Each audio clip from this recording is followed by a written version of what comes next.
Hello everyone, আসসালামু আলাইকুম। আশা করছি আমার প্রিয় শিক্ষার্থী বন্ধুরা তোমরা সবাই অনেক ভালো আছো। ষষ্ঠ শ্রেণীর নতুন আরও একটি পর্বে তোমাদের সবাইকে স্বাগতম জানাচ্ছি। আমি আব্দুল ওয়াদুদ। দেখো, এখানে আমরা ষষ্ঠ শ্রেণীর অনুশীলনী 1.3-এর আজকে আমরা এই অঙ্কটা করব, 10 নম্বরটা।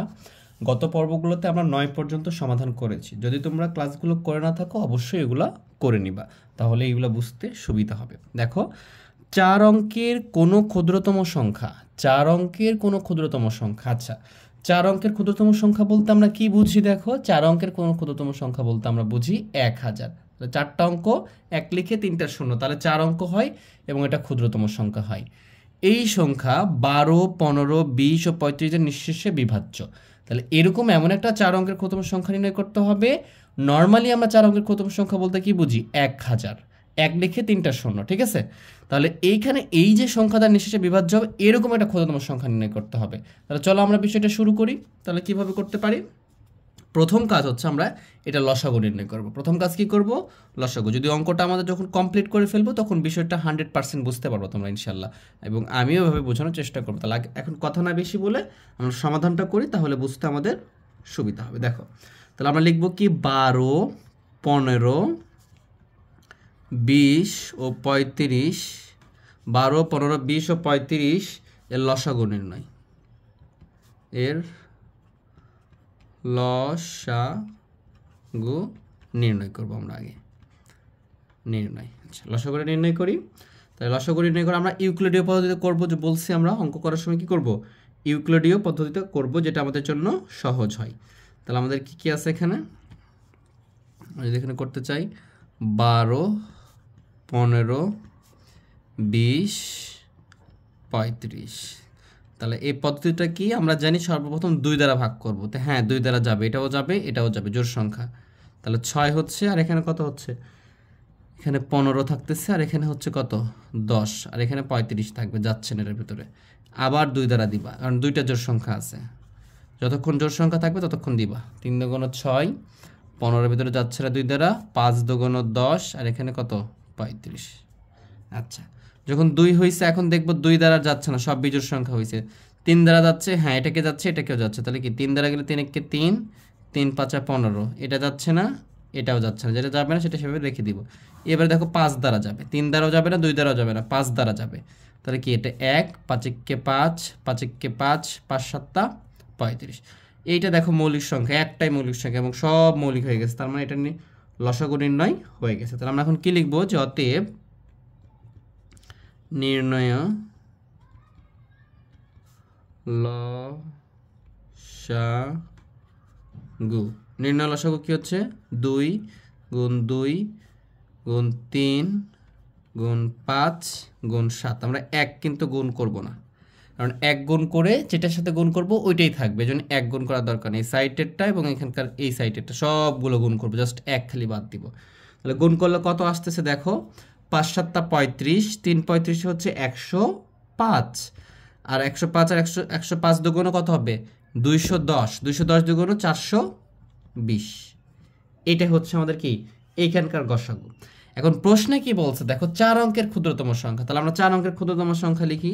তাহলে আমরা কি জানি? যে আমরা জানি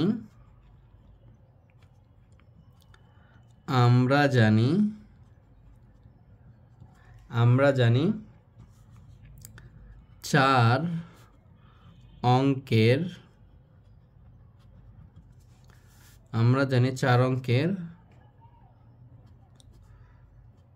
ক্ষুদ্রতম সংখ্যা। আমরা জানি 4 অঙ্কের ক্ষুদ্রতম সংখ্যা 420। ভুল লিখেছি, 1 লিখে কি 4টা শূন্য, 1000। আচ্ছা, 4 অঙ্কের ক্ষুদ্রতম সংখ্যা কি? শুধু 4 অঙ্কের ক্ষুদ্রতম সংখ্যা 1 লিখে 4টা শূন্য, মানে কি 1 2 3 4, 4টা অঙ্ক লিখছে এবং ক্ষুদ্রতম সংখ্যা। আমরা জানি অঙ্কের মধ্যে শূন্য সবচেয়ে ছোট। এই বিষয়গুলো আমরা প্রথম অনুশীলনী থেকে বা প্রথম পর্ব থেকে দেখে আসতেছি। যদি তোমাদের এটা বুঝতে সমস্যা হয় তাহলে প্রথম পর্ব থেকে শুরু করতে পারো বা আগের পর্বগুলো দেখতে পারো। আমার প্লেলিস্টে সবগুলো সাজানো আছে সিরিয়াল বাই সিরিয়াল করে। তাহলে 1 ক্ষুদ্রতম সংখ্যা কি হবে? তাহলে 4 অঙ্কের 1 লিখে 3টা শূন্য, কারণ যেহেতু শূন্য ভ্যালু ক্রিয়েট করে না বামে বসলে, এই জন্য সামনে সবচেয়ে ছোট অঙ্ক সার্থক অঙ্ক আমি 1 বসিয়ে দিই, তারপর শূন্য বসাই। 4 অঙ্কের ক্ষুদ্রতম সংখ্যা কত? 1000। এখন যদি আমি খেয়াল করি এই 420 দ্বারা এই 1000কে ভাগ যাচ্ছে কিনা আমি এটা দেখব। তাহলে লিখবো যে এখানে এই 420 দ্বারা 1000কে ভাগ যাচ্ছে কিনা। তো যদি 1000কে ভাগ করে আমরা 2 বার যাবে তাহলে হবে এটা 840। তাহলে আমাদের বিয়োগ থাকতেছে কত? তাহলে যদি আমরা এখানে বিয়োগ করি তাহলে কত আসতেছে? এটা 0, এখানে 6, এখানে 1, 160 আসতেছে। এটা কি আসতেছে আমাদের? ভাগশেষ। এই যে দেখো বিয়োগ করলাম 160 আসতেছে। তাহলে এখানে খেয়াল করো এই যে 160 এটা ভাগশেষ থাকতেছে। তাহলে 4 অঙ্কের যেটা সবচেয়ে ক্ষুদ্রতম সংখ্যা সেটা কিন্তু এই যে লসাগু দ্বারা এটাকে ভাগ করা যাচ্ছে না। তার মানে এইগুলা দ্বারাও নিঃশেষে বিভাজ্য হবে না। যদি লসাগু দ্বারা নিঃশেষে বিভাজ্য হতো তাহলে এটা দ্বারা নিঃশেষে বিভাজ্য হতো। কিন্তু প্রশ্ন কি বলছে? এই সংখ্যাটা নির্ণয় করতে হবে 4 অঙ্কের ক্ষুদ্রতম সংখ্যা। তাহলে এটা কীভাবে নির্ণয় করব আমরা? দেখো আমরা এভাবে লিখবো কথাটা যে 1000 সংখ্যাটি দেখো 160 কি আসছে আমার? ভাগশেষ আসছে। তাহলে 1000 সংখ্যাটি 420 দ্বারা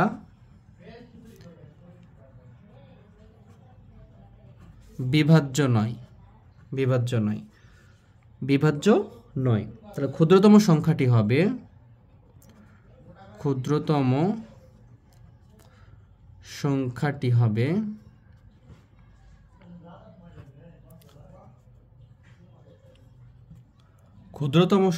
হবে 1000 অপেক্ষা কম। দেখো যদি আমরা এই যে অবশিষ্টটা যদি বাদ দিই তাহলে কি হবে? যদি অবশিষ্টটা বাদ দিই এই যে 1000 বিয়োগ 160 বা কত হচ্ছে? এটা 840 হচ্ছে। এইটা কিন্তু দেখো এই যে আমাদের এখানে 160 তো লেখা যাচ্ছে না, আমাদের এখানে 420 থেকে বিয়োগ করতে হবে। দেখো আমরা যদি লিখেছি 420 থেকে যদি আমরা কি করি 160 বাদ দিই তাহলে কত আসবে? আসবে হচ্ছে আমাদের 260। ঠিক আছে, এইভাবে করলে হবে, আরেকভাবে করলে হবে। তুমি দেখাচ্ছি ওটা 260 বেশি ক্ষুদ্রতম সংখ্যা 260 কি হচ্ছে? বেশি, অথবা 160 কম। খেয়াল করো আমাদের এইখানে দেখো যদি 160 আছে না, যদি এর সাথে 260 যোগ করতে পারতাম তাহলে 420 হতো। তাহলে এটা আরেকবার যেত। তাহলে কি 260 বেশি করতে হবে, অথবা আমি কি করতে পারি 160 বিয়োগ করতে পারি। ভালো করে বুঝো, এই যে 1000 সংখ্যাটা 420 দ্বারা ভাগ করে 160 কি হয়েছে? ভাগশেষ আসছে।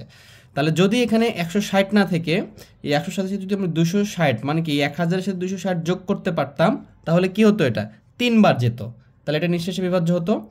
আরেকটা কি হতো? আরেকটা হতো আমাদের এখানে 420 থেকে বিয়োগ করেছি, আরেকটা যে এখান থেকে 160 বিয়োগ করে দিলাম, টোটাল থেকে 160 বিয়োগ করে দিলাম, তাহলে কত হতো? 840। ওটা ফের 2 বার যেত। তাহলে কি হতো? নিঃশেষে বিভাজ্য হতো। কিন্তু এখানে খেয়াল করো এই যদি 160 কম বিয়োগ করে দিই, দেখো এখানে আমি তোমাদের সাইড নোট দেখাই একটু। এই যে 1000 থেকে যদি আমি 160 বিয়োগ করে দিই তাহলে আসতেছে কত? 840। এটা কিন্তু 3 অঙ্কের হয়ে যাচ্ছে। এটা কয় অঙ্কের হচ্ছে? 3 অঙ্কের। তার মানে এটা আমরা নিতে পারবো না। ঠিক আছে, এই কথাটা লিখবো। এটা কিন্তু প্রশ্নের মানে উত্তর না। যেহেতু এটা কম হয়ে যাচ্ছে এটা আমরা নিতে পারবো না। তাহলে আমরা লিখবো যে 1000 অপেক্ষা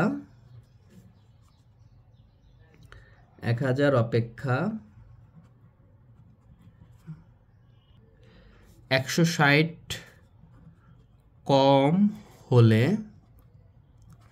সংখ্যাটি দাঁড়ায়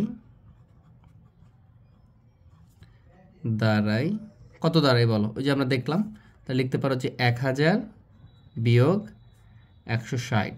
তাহলে এটা সমান সমান দাঁড়াচ্ছে হচ্ছে 840।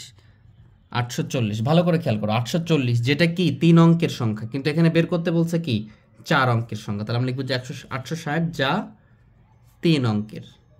একটু ভালো করে বুঝলেই হবে। একটু বড় মনে হচ্ছে কিন্তু আসলে কঠিন কিন্তু নয়। একটু ভালো করে বুঝো এবং আমি সামারি করে দেবো শেষের দিকে ইনশাল্লাহ। তাহলে যেহেতু এটা 3 অঙ্কের তাহলে এটা কি হবে? যা গ্রহণযোগ্য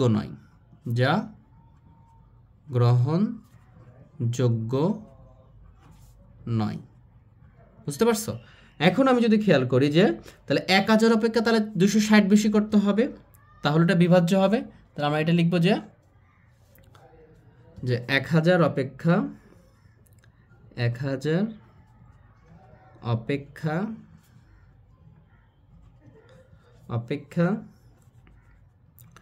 260 বেশি হলে সংখ্যাটি দাঁড়ায় কত? সংখ্যাটি দাঁড়ায় হচ্ছে 1000 বেশি মানে যোগ 260 বা 1260। এই যে 1260 হয়েছে, দেখো এখন খেয়াল করো, এই 1260 কিন্তু 4 অঙ্কের সংখ্যা, ঠিক আছে? এই 1260 যা 420 দ্বারা বিভাজ্য। কিভাবে বুঝলাম? কারণ 420 দ্বারা বিভাজ্য, ঠিক আছে? কারণ এইখানে দেখো 840 হয়েছিল, 160 তো আমাদের দেখাচ্ছে অবশিষ্ট। দেখো এখানে কি করছে, 420 থেকে 160 বিয়োগ করছে, 260 আসছে। এই 260 যোগ করলে কত হবে? 420 হবে, তাহলে আরেকবার যাবে। তাই এই জন্য আমরা বলতে পারি 420 দ্বারা বিভাজ্য। বুঝতে পারছো? তাহলে অতএব নির্ণয় ক্ষুদ্রতম সংখ্যা হলো, অতএব নির্ণয়ে ক্ষুদ্রতম সংখ্যা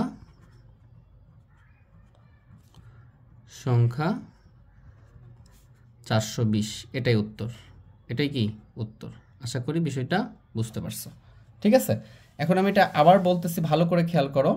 দেখো কেন এটা উত্তর হচ্ছে, যদি একটু সাইড নোট দেখাই। দেখো কত হয়েছে, 420 লিখছি কেন, এখানে 1260, উত্তর কত হয়েছে? 1260।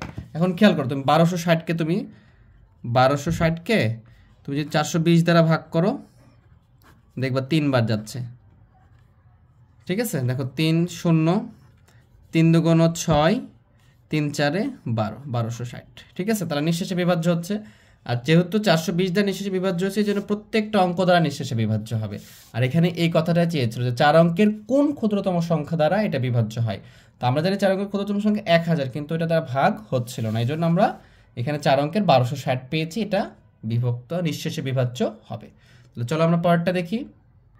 আমরা 5 নম্বরটা একটু ছোটভাবে করব, আগেরটা বড় হয়ে গেছে, তোমাদের বুঝতে সমস্যা হতে পারে। দেখো 5 অঙ্কের কোন বৃহত্তম সংখ্যাকে, 5 অঙ্কের বৃহত্তম সংখ্যাকে এই 16, 24, 30 ও 36 দিয়ে ভাগ করলে প্রত্যেকবার ভাগশেষ 10 হবে। কোন সংখ্যাকে? তাহলে আগে এটাকে লসাগু করব, লসাগু করে আমরা সংখ্যাটা নির্ণয় করব। তাহলে দেখো এবার আমরা লিখে ফেলি যে 11, যেহেতু বড় হচ্ছে আমরা ডিরেক্টলি লসাগু করলে হবে যে 16, 24, 30 আর 36, এটাকে আমরা লসাগু করি। দেখো লসাগু করতেছি, তাহলে এখানে সবগুলো জোড় সংখ্যা 2 দ্বারা যাবে। 8 দুগুণ 16, 12 দুগুণ 24, আর এখানে 15 দুগুণ 30, 18 দুগুণ 36, আবার 2 দ্বারা যাবে। তাহলে 2 দ্বারা কত? এটা 4, 3 দুগুণ 6, এখানে 15 যাবে না, 3 তিরিকে 9, আবার 2 দ্বারা যাবে। 2 দ্বারা কত হবে? এখানে 2 হবে, এখানে 3 হবে, এখানে 15 হবে, এখানে 9 হবে। এইবারে আমি আবার 3 দ্বারা দিতে পারবো, 2 দ্বারা যাবে না, তাহলে 2 থেকে যাবে, 3 একে 3, 3 5 15, 3 তিরিকে 9। এখন খেয়াল করো, প্রত্যেকটা মৌলিক সংখ্যা এবং প্রত্যেকটা আলাদা আলাদা সংখ্যা, ঠিক আছে? যদি প্রত্যেকটা আলাদা আলাদা সংখ্যা হয় তাহলে আর যাবে না, ঠিক আছে? তাহলে আমরা এখান থেকে লসাগুটা বের করতে পারবো। তাহলে আমি লিখে ফেলবো যে অতএব লসাগু, অতএব লসাগু, লসাগু কত হচ্ছে দেখো, সবগুলো গুণ করে দিব, তাহলে 1 ছাড়া 3টা 2 আছে এখানে, 3টা 2 গুণ 3, তারপরে দেখো 2 5 3, তাহলে কি গুণ 2 5 আর 3। তাহলে এইগুলো যদি তুমি এখন গুণ করে দাও তোমরা, তাহলে বিষয়টা কত অ্যান্সার আসবে? ক্যালকুলেটর করবা, দেখবে যে 720 আসতেছে। 5 7 35, 35 দুগুণ 70, 370 হচ্ছে 210, 210 দুগুণ কত? 210 দুগুণ 420, এরকমভাবে 420 দুগুণ, আচ্ছা এখানে তো 3 5 15 হবে, 15 দুগুণ 30, 3 30 90, 90 দুগুণ 180, 180 দুগুণ কত? 360, 360 দুগুণ 720, ঠিক আছে? ক্যালকুলেটর করলেও হবে, কোনো সমস্যা নাই। আচ্ছা, আর আমরা কি জানি? এখানে বলছে কি 5 অঙ্কের বৃহত্তম সংখ্যা। তাহলে আমরা জানি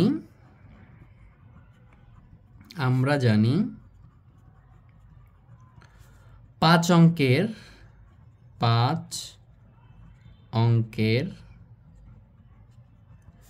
বৃহত্তম সংখ্যা, 5 অঙ্কের বৃহত্তম সংখ্যা। তাহলে তো আমরা জানি 5 অঙ্কের বৃহত্তম সংখ্যা কি? 5টা 9। এই তো 5 অঙ্কের বৃহত্তম সংখ্যা হয়ে গেল। এখন আমরা দেখব যে এইটা কি 720 দ্বারা নিঃশেষে বিভাজ্য হচ্ছে কিনা। যদি নিঃশেষে বিভাজ্য হয় তাহলে এটা বিভাজ্য হবে, আর না হলে তো আমাকে ক্যালকুলেশন করে বের করতে হবে কোন বৃহত্তম সংখ্যাটা দ্বারা বিভাজ্য হয়। তাহলে আমরা দেখি এখন, দেখো এই যে লিখবা যে 720 এটা ভাগ করব কাকে, আমাদের হচ্ছে 5টা 9কে। খুবই ইজিলি আমরা ভাগটা করতে পারবো। আমরা জানি যে 3টা অঙ্ক আছে, এখানে 3টা অঙ্ক নিব, তাহলে 999 এর ভিতরে কতবার যাবে, এটা একবার। এখানে দিলেও কিন্তু হবে, কোনো সমস্যা নাই। তাহলে কত হচ্ছে 720, এখানে বিয়োগ করো, বিয়োগ করলে কত 9, এখানে 7, এখানে 2, এখান থেকে আবার 9 আসতেছে, তাহলে কতবার যাবে, এখানে 27 আছে। তাহলে এটা দেখা যাচ্ছে যে মোটামুটি কতবার যাচ্ছে, 200, এটা 3বার যাবে। তাহলে কত হবে, 3 দিয়ে 0কে গুণ করো 0, 3 দুগুণ 6, 3 নং 3 7টা কত হচ্ছে আমাদের, 3 7টা 21। যদি 4বার দিতে তাহলে একটু বেশি হতো, জন্য যাচ্ছে না, ঠিক আছে। তাহলে 9 হচ্ছে, এখানে বিয়োগ করলে 6 আছে কয়ে 9, 3 9 হাতে থাকে না, 1 আছে কয়ে 7, 6 7, দেখো একটু কম হয়েছে, এই জন্য যাচ্ছে না। এবার এই 9টা আমরা নামিয়ে দিব। তাহলে এখানে কতবার যাচ্ছে, এটা যাচ্ছে মোটামুটি 8 বারের মতো যাবে। তাহলে 8 দিয়ে 0কে গুণ করলে 0, 8 দুগুণ 16 6, 8 দুগুণ 16 6, হাত থাকে 1, 27টা 56, আর একে কত হবে 57। এখন দেখো বিয়োগ করে দেখো, তাহলে বিয়োগ করলে কত আসতেছে আমাদের 600, এখানে 9 আসবে, এখানে 3, এখানে 6, 639, ঠিক আছে। তাহলে দেখো 639 অবশিষ্ট থাকতেছে। এই যে 639 অবশিষ্ট থাকতেছে, এইটা কি করতে পারি আমরা, এইটা থাকা, এটার ভিতর নিঃশেষে বিভাজ্য হচ্ছে না। জাস্ট কি করব তাহলে, দেখো এইটা যদি এখানে সাথে যোগ করে দিই, যদি এই অঙ্কটা যদি সাথে যোগ করে দিই, তাহলে এটা কিন্তু 6 অঙ্কের হয়ে যাবে। তার মানে এখান থেকে এটা কি করবো, এটা থেকে এটা বিয়োগ করবো, দেখবা তাও 6 অঙ্কেরই থাকতেছে, ঠিক আছে। তাহলে আমরা লিখবো, অত বেশি কিছু লিখবো না, ঠিক আছে। এখানে আমরা ছোট করে লিখবো এইভাবে যে, আচ্ছা, নিঃশেষ বিভাজ্য 5 অঙ্কের বৃহত্তম সংখ্যা, এইভাবে লিখবো যে নিঃশেষে বিভাজ্য 5 অঙ্কের বৃহত্তম সংখ্যা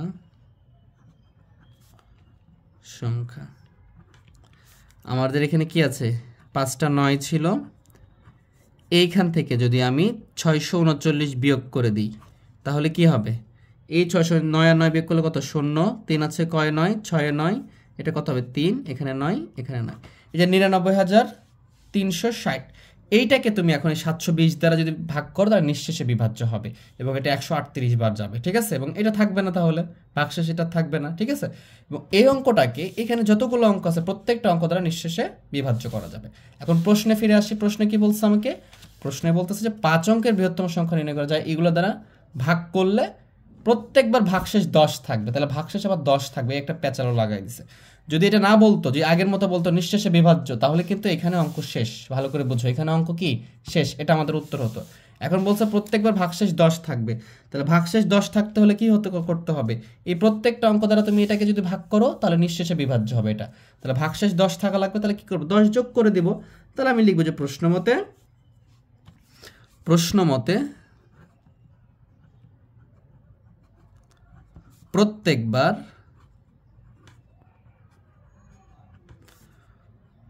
ভাগশেষ 10 থাকবে। তাহলে অতএব কত হচ্ছে আমাদের, এই যে 9360 যোগ 10, তাহলে কত হচ্ছে 99,000, 9000 বলতেছে কেন, 99,370, এটা হবে আমাদের উত্তর। বুঝতে পারছো, আশা করি বুঝতে পারছো। তাহলে উত্তর লিখবে এইভাবে যে উত্তর বৃহত্তম সংখ্যা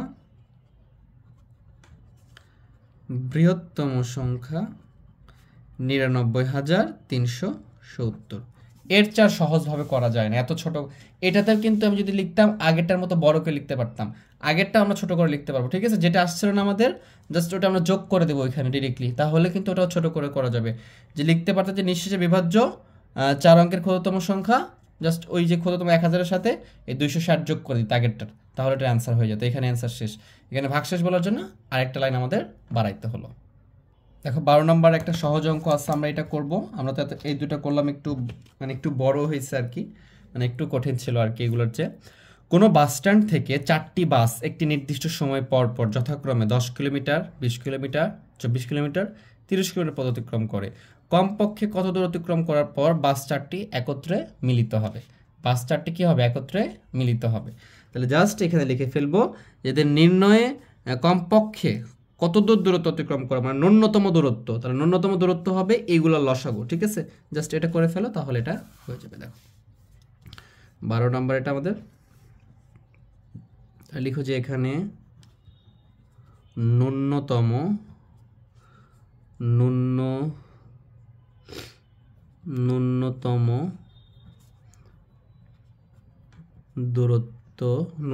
দূরত্ব হবে কত কত? দেখো 10, 20, 24 ও 32। তাহলে লিখো যে 10, 20, 24 ও 32 এর লসাগু।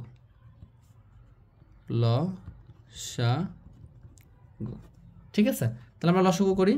তাহলে লিখো যে 10, 20, 24 আর হচ্ছে 32।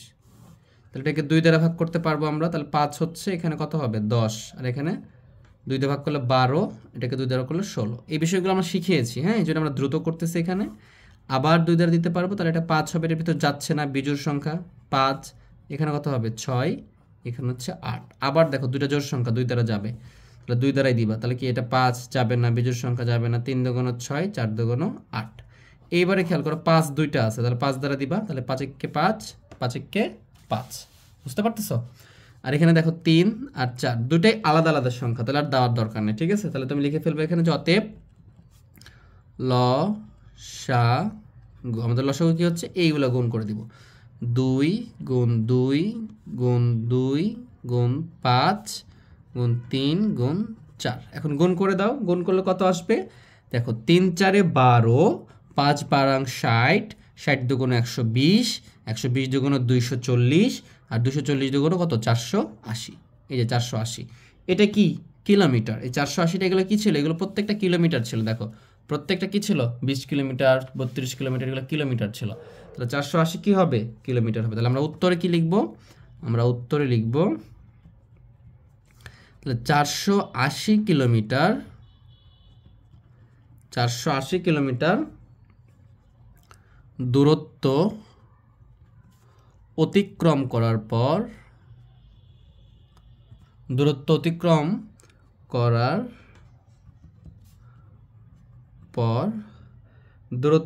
করার পর বাস চারটি একত্রে মিলিত হবে।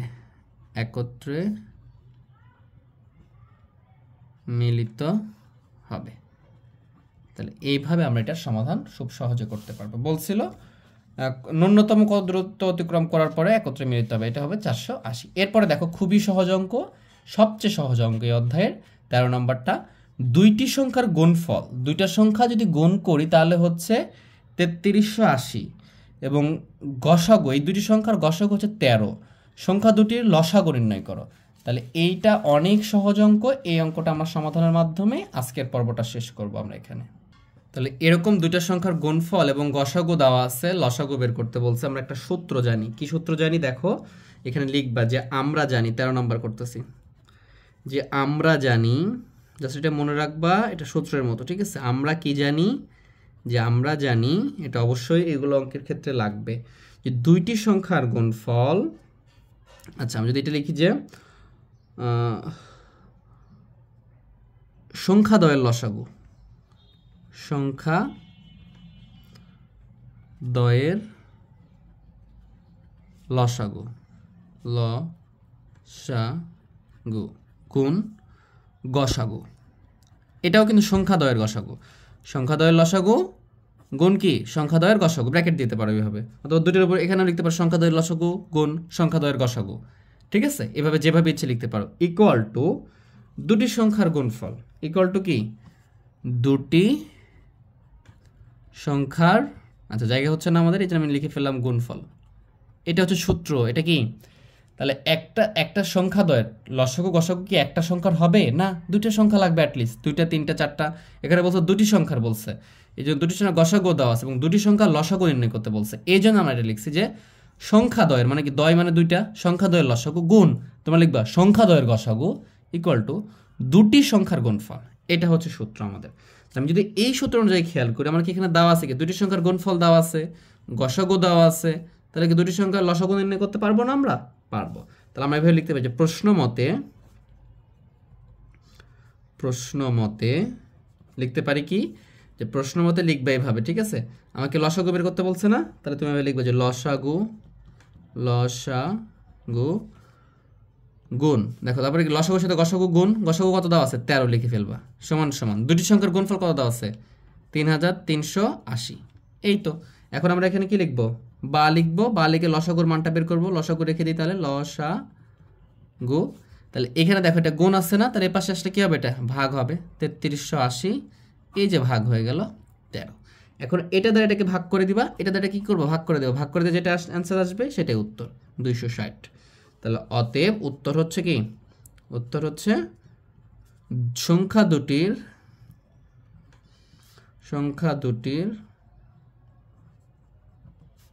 লসাগু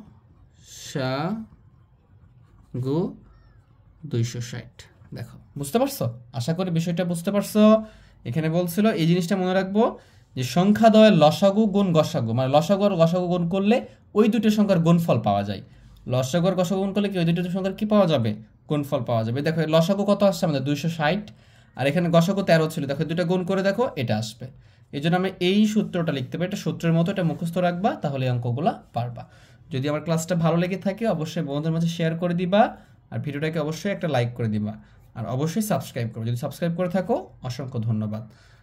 তাহলে আজকে এই পর্যন্তই, সামনের ক্লাসের আমন্ত্রণ জানিয়ে শেষ করতেছি। সবাই ভালো থেকো, সুস্থ থেকো, আল্লাহ হাফেজ।